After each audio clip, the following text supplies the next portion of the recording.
Elon Musk just did something nobody thought was possible, and the shockwaves are tearing through the highest levels of the British government right now. In the dead of night while London slept, the world's richest man fired a single digital bullet that would bring down a prime minister, collapse a cabinet, and expose corruption so deep that criminal investigators are calling it the biggest political scandal in modern British history. What Musk revealed wasn't just embarrassing, it was career-ending for dozens of the most powerful people in Britain. Cabinet ministers scrambled to resign before dawn even broke, hoping to escape the blast radius of what was coming. International investors pulled £45 billion from London markets before most British citizens even woke up to discover their government had been systematically robbing them for months. Keir Starmer had absolutely no idea what was heading his way, and by the time his advisors burst into his bedroom at 5 a.m. with panic in their voices, the damage was already irreversible and spreading faster than any crisis management team could contain. This is the inside story of how one man with a Twitter account and leaked documents nobody was supposed to see destroyed an entire government in less than 1 week. Musk's tweet was deceptively simple, but the attached PDF file was a nuclear bomb waiting to detonate across British politics. The document showed internal communications from the Treasury dating back 8 months, and what they revealed was systematic corruption on a scale that shocked even the most cynical political observers. The UK's National Infrastructure Renewal Programme had awarded £11.4 billion in contracts to rebuild Britain's digital and energy grid. On paper, it looked like standard government procurement, but Musk's leaked files told a very different story that Starmer desperately needed to keep hidden. Every single contract had been awarded to companies with direct financial ties to senior Labour Party officials. Not most of them or some of them, but literally every contract went to firms owned by party insiders, former MPs, or major campaign donors who had funneled millions into Labour's election war chest. The smoking gun was an email from Starmer's chief of staff sent just 3 days before the contracts were announced. The message was brief, but absolutely damning in its clarity and intent. The PM wants final approval on all awards before public announcement. Prioritize firms who supported us during the campaign. Keep this internal. Within 2 hours of Musk posting those documents, the tweet had exploded to 87 million views and was climbing fast. British citizens were reading their own government's corruption in real time, and the rage building online was unlike anything political analysts had ever witnessed. The Prime Minister's team made their first critical mistake at 6:15 a.m. when they issued a statement dismissing Musk's evidence as misleading fragments taken out of context. That response lasted exactly 47 minutes before it completely backfired in their faces. Musk responded with a second document drop that was even more devastating than the first. This time, he posted complete email chains, financial transfer records, and internal memos that provided full context to everything. The fragments excuse evaporated instantly, and now Starmer looked like he was actively trying to hide the truth from voters. One memo showed the Energy Secretary personally intervening to ensure a £3.2 billion contract went to Apex Digital Solutions instead of 3 competitors who had submitted lower bids. The reason became clear when financial records showed Apex's CEO had donated £780,000 to the Energy Secretary's personal campaign fund over the previous 18 months. But then Musk revealed something that nobody saw coming, and this detail would become the nail in Starmer's political coffin. The third document drop hit at 11:23 a.m., and it completely changed the scandal's trajectory from political embarrassment to potential criminal conspiracy. Musk posted bank records showing that Starmer himself had received £1.2 million in consulting fees from a lobbying firm that represented 4 of the companies that won infrastructure contracts. The timeline was damning beyond any reasonable explanation.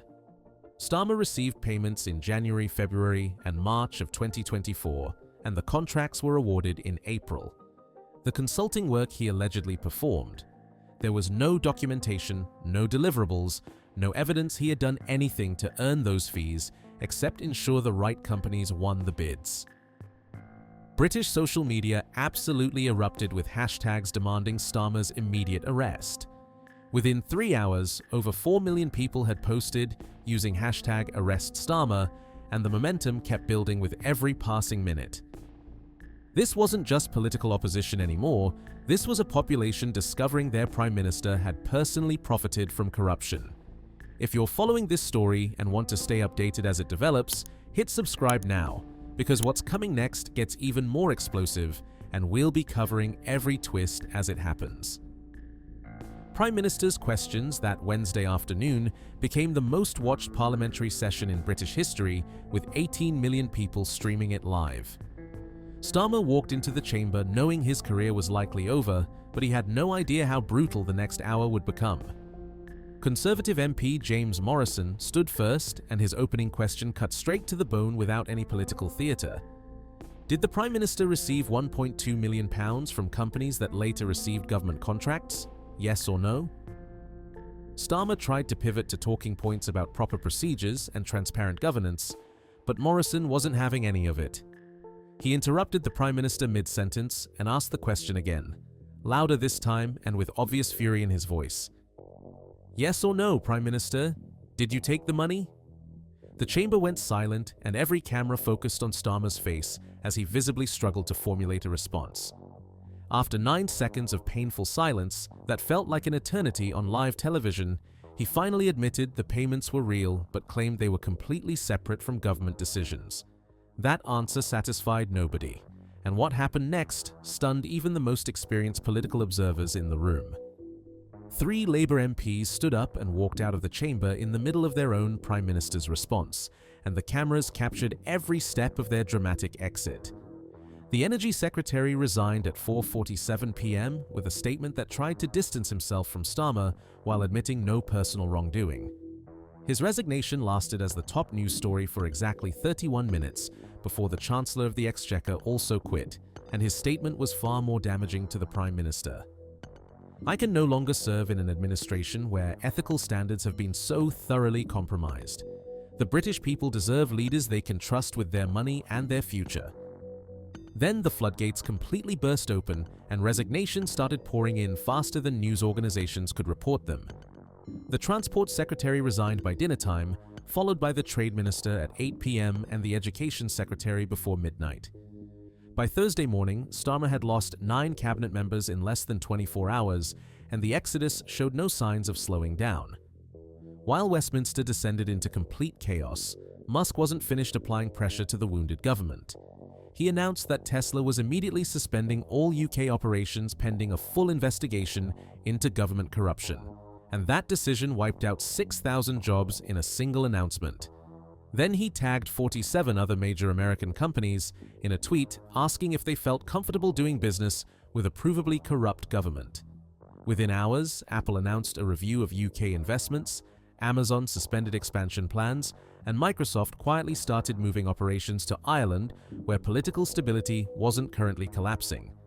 The economic impact was catastrophic and immediate in ways that shocked Treasury officials. The pound dropped 9% against the dollar in 48 hours of trading, wiping out billions in currency value. Foreign investment capital started fleeing London at rates not seen since the 2016 Brexit vote, and credit agencies began discussing potential downgrades to Britain's sovereign debt rating. Scotland Yard announced Friday morning they were opening formal investigations into government procurement fraud, and the Serious Fraud Office confirmed they were examining potential corruption charges against multiple officials.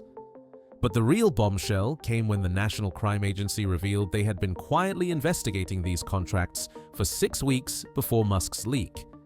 A whistleblower inside the Treasury had already provided them with evidence of systematic bid rigging, false documentation, and potential money laundering through shell companies. Musk's leak had simply forced them to accelerate their timeline and go public before they were ready. 2 former Labour MPs were arrested Saturday morning at their homes in coordinated raids that news helicopters captured from above.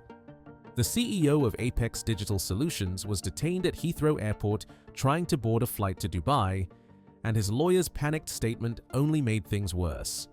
Sunday saw protests explode across every major British city, with crowds demanding Starmer's immediate resignation and criminal prosecution.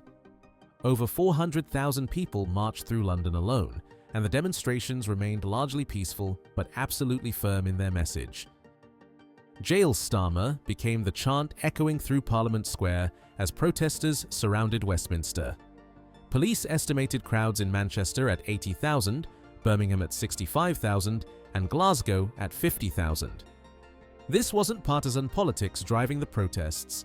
This was citizens genuinely furious at being robbed by the people they had elected to serve them.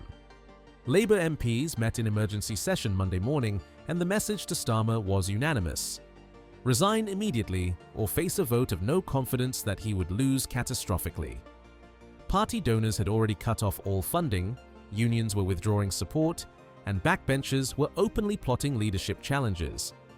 At 3:17 p.m., Keir Starmer appeared before cameras at 10 Downing Street looking exhausted and defeated. His resignation speech lasted just 67 seconds and contained no apology, no explanation, and no acceptance of responsibility. "I am stepping down as Prime Minister effective at midnight tonight." Britain woke up Tuesday without a Prime Minister and facing the worst political crisis in a generation. Criminal investigations continue to widen, with more arrests expected weekly.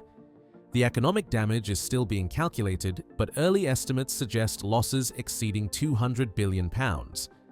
Elon Musk accomplished something that traditional opposition politics never could, proving that in the digital age, transparency is the most powerful weapon against corruption. One man with a platform and leaked documents brought down an entire government in less than 1 week. The implications of this scandal will reshape British politics for decades. Every contract will now face intense scrutiny, every donation will be questioned, and every politician knows they're one leak away from complete destruction. What do you think happens next? Should Starmer face criminal charges, or was resignation enough? Drop your comments below because this conversation is just getting started.